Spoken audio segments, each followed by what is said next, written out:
kali ini Ibu akan menjelaskan tentang masalah ekonomi dan sistem ekonomi. Dalam kehidupan sehari-hari, kita pasti akan selalu dihadapkan dengan berbagai masalah. Apa sih sebenarnya masalah itu? Masalah itu adalah kesenjangan antara keinginan dengan kenyataan yang ada, atau ketidaksesuaian antara keinginan dengan kenyataan yang ada.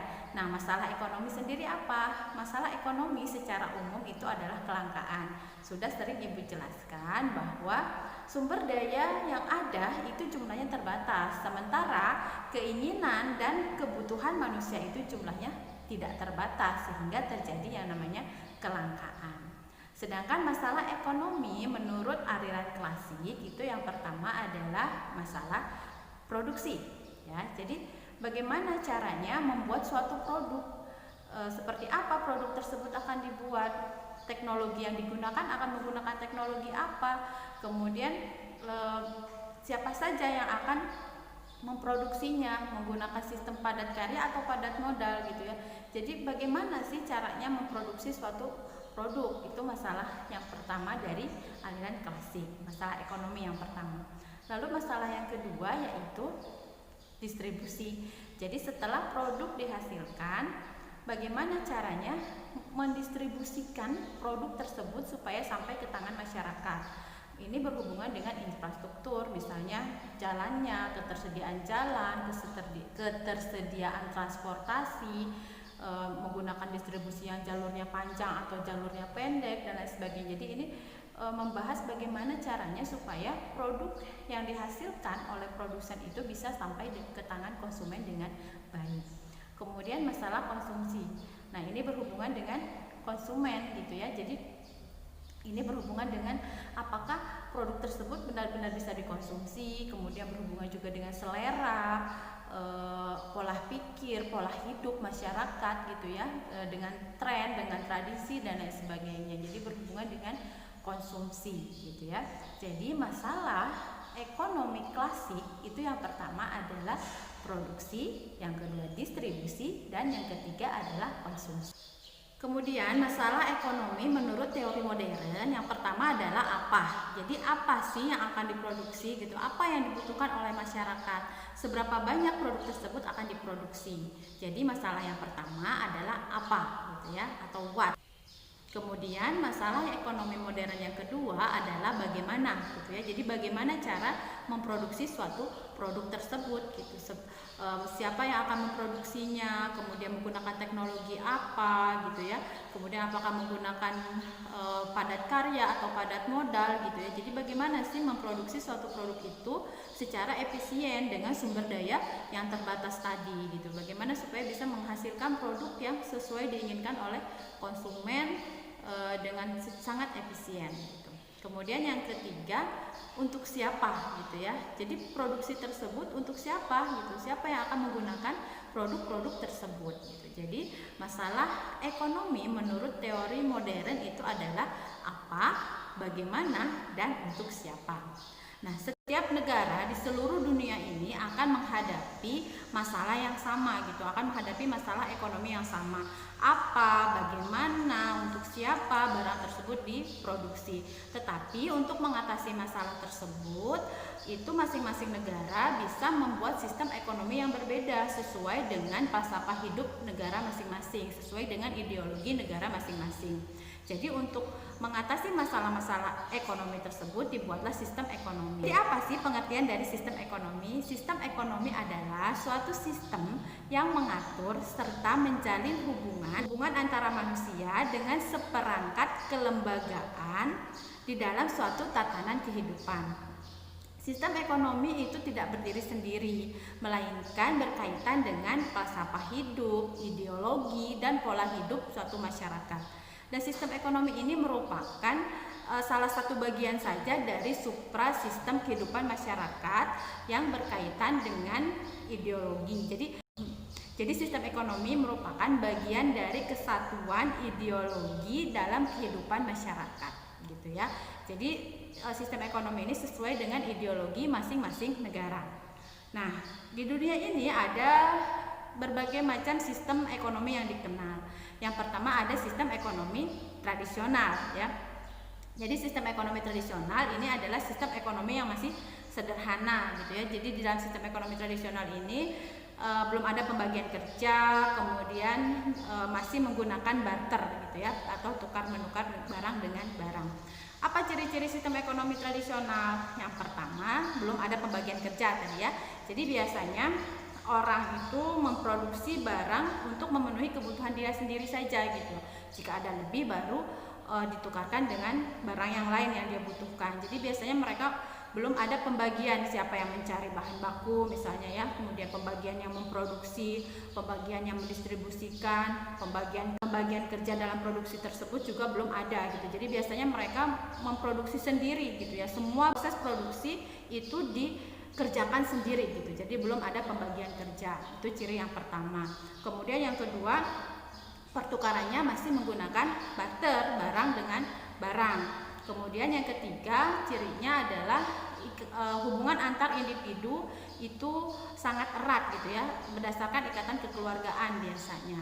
Nah, kebaikan dari sistem ekonomi tradisional ini yang pertama adalah masyarakat biasanya hidupnya lebih damai gitu, tidak terlalu memiliki beban yang berat karena mereka hanya memikirkan bagaimana bisa bertahan hidup gitu. Belum banyak kebutuhan-kebutuhan yang lain gitu ya. Kelebihan yang pertama. Kemudian kelebihan yang kedua dari sistem ekonomi tradisional itu karena adanya ikatan kekeluargaan yang erat gitu di antara individu dengan individu. Jadi gotong royongnya, saling tolong menolongnya biasanya mereka lebih erat. Kemudian dengan sistem barter ini biasanya masyarakat akan bertindak jujur gitu ya. Nah, kekurangan dari sistem ekonomi tradisional yang pertama adalah sulit menemukan orang yang memiliki produk yang kita butuhkan gitu. Jadi misalnya kita punya produk A, kita butuh produk B. Nah, kita mencari produk B dengan orang yang memiliki produk B dan membutuhkan produk A itu agak sulit gitu ya. Kemudian sulit juga menentukan nilai tukar dari setiap produk tersebut gitu karena belum mengenal adanya uang gitu. Ya, kemudian juga kurang semangat untuk berproduksi gitu, memproduksi produk-produk baru, kurang inovatif gitu ya. Nah, itu adalah ciri-ciri dari perekonomian tradisional. Kemudian negara mana sih yang menggunakan sistem ekonomi tradisional? Ini hampir di seluruh dunia tidak ada yang menggunakan sistem ekonomi tradisional untuk saat ini untuk cakupan negara, tetapi bagian di dalam negara tersebut itu mungkin masih ada yang menggunakan sistem ekonomi tradisional. Misalnya di Indonesia, di bagian suku-suku tertentu yang masih ada di pedalaman mungkin masih ada yang menggunakan sistem ekonomi tradisional. Kemudian yang kedua itu ada yang dinamakan sistem ekonomi kapitalis atau sistem ekonomi pasar atau liberalis ya. Jadi di dalam sistem ekonomi pasar atau kapitalis atau liberalis ini adalah suatu sistem ekonomi yang memberikan kebebasan seluas-luasnya kepada masyarakat untuk menjalankan kegiatan perekonomian tanpa campur tangan pemerintah ya. Ciri-ciri dari sistem ekonomi liberalis yang pertama adalah adanya hak milik atas alat produksi bagi perseorangan. Lalu yang kedua, masyarakat diberikan kebebasan untuk menentukan kegiatan perekonomiannya masing-masing gitu ya. Lalu yang ketiga, tidak ada campur tangan pemerintah di dalam perekonomian. Yang keempat, harga ditentukan oleh mekanisme pasar ya. Didasarkan pada hukum permintaan dan penawaran, mekanisme pasar tanpa. Kemudian ciri yang berikutnya, modal itu memegang peranan yang sangat penting. Jadi semakin banyak modalnya biasanya akan semakin maju suatu usaha masyarakat. Jadi namanya juga sistem ekonomi kapitalis. Kapital itu kan modal. Jadi modal itu memegang peranan yang sangat penting di dalam perekonomian sistem kapitalis. Kemudian yang berikutnya, terbuka kesempatan bagi individu untuk mengejar kemakmuran ya. Kelebihan dari sistem ekonomi kapitalis yang pertama adalah menimbulkan efisiensi dan menciptakan produk-produk yang berkualitas karena adanya persaingan yang ketat antara individu untuk menghasilkan produk yang bagus, sehingga karena persaingan bebas tadi ya, sehingga mereka terpacu untuk menghasilkan produk-produk yang berkualitas ya. Jadi itu kelebihannya, memacu masyarakat untuk menghasilkan produk yang berkualitas dengan efisien. Kemudian kelebihan yang kedua, adanya hak milik bagi perorangan gitu ya. Jadi setiap individu memiliki hak milik atas alat produksi. Kemudian yang ketiga, kebebasan bagi individu untuk menentukan kegiatan ekonomi apa yang ingin mereka lakukan sesuai dengan kemampuan mereka. Kemudian setiap individu atau masyarakat itu termotivasi untuk bisa menciptakan kemakmuran bagi dirinya sendiri, sehingga mereka berusaha untuk bekerja lebih giat lagi gitu ya. Nah, itu kelebihan dari sistem ekonomi liberal. Sedangkan kekurangannya biasanya yang pertama itu terjadi eksploitasi buruh oleh majikan gitu ya. Kemudian adanya monopoli. Jadi kalau misalkan dikuasai oleh swasta gitu ya, bukan oleh pemerintah, sedangkan itu adalah suatu kegiatan ekonomi yang menguasai hajat hidup orang banyak, itu bisa terjadi monopoli, dikuasai oleh segelintir orang saja dan bisa menimbulkan harga yang tinggi gitu ya. Kemudian terjadinya adanya kesenjangan yang sangat cukup jauh gitu ya antara orang kaya dengan orang miskin gitu. Jadi kesenjangan sosialnya cukup tinggi di dalam sistem ekonomi kapitalis. Kemudian di dalam sistem ekonomi kapitalis juga biasanya adanya eksploitasi terhadap alam gitu ya, sumber daya alam gitu. Jadi terhadap alam itu, kekayaan alam itu dieksploitasi oleh masyarakat. Ekonomi sosialis, terpusat atau komando.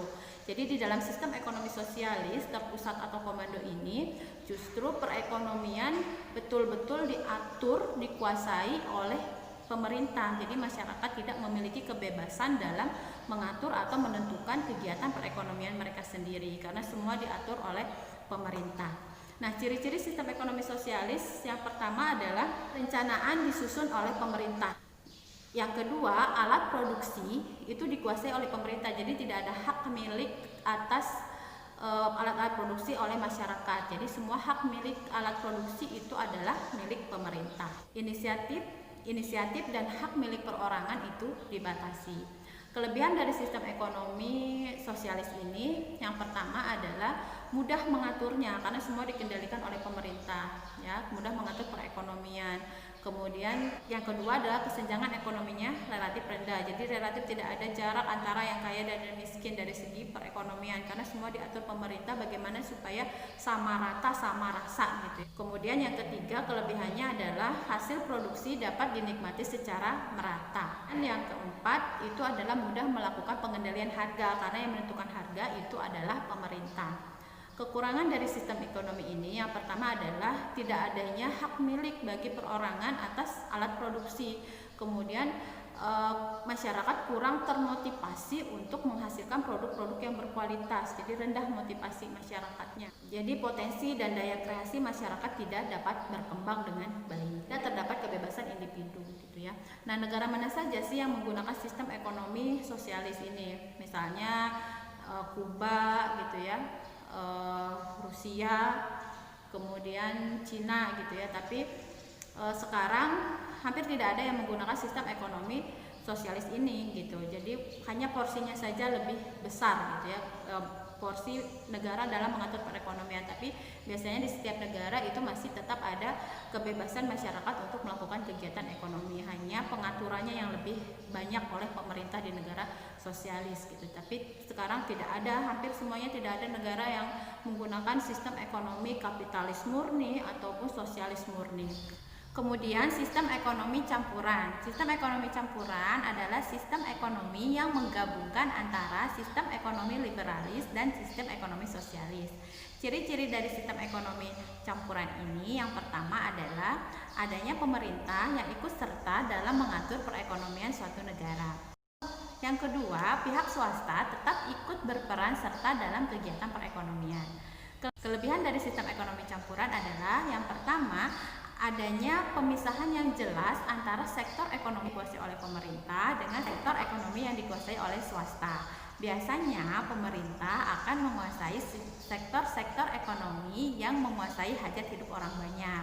Selebihnya dikerjakan oleh atau dikuasai oleh swasta. Kemudian adanya pengendalian harga gitu ya. Jadi fluktuasi harga itu bisa dikendalikan karena adanya campur tangan pemerintah. Kemudian kelebihan yang ketiga, tetap ada hak milik perorangan atas alat-alat produksi. Pemerintah membantu mendorongnya. Keburukan dari sistem ekonomi campuran ini, jika misalnya tidak berjalan dengan baik, jika misalnya pemerintah yang lebih menguasai perekonomian mendominasi perekonomian, maka akan timbul suatu negara etatisme. Artinya etatisme itu artinya kegiatan perekonomian dikuasai oleh pemerintah. Sedangkan jika kegiatan perekonomian dikuasai oleh swasta, akan terjadi monopoli gitu. Jadi dikuasai oleh segelintir orang saja kegiatan perekonomian tersebut atau sektor perekonomian tersebut, sehingga bisa menimbulkan harga yang tinggi gitu ya. Nah, demikian adalah sistem-sistem ekonomi yang ada di dunia. Lalu bagaimana dengan sistem ekonomi yang ada di Indonesia? Untuk sistem ekonomi yang ada di Indonesia, nanti Ibu akan jelaskan pada video berikutnya. Mudah-mudahan kalian paham untuk video kali ini. Tetap semangat belajar. Wassalamualaikum warahmatullahi wabarakatuh.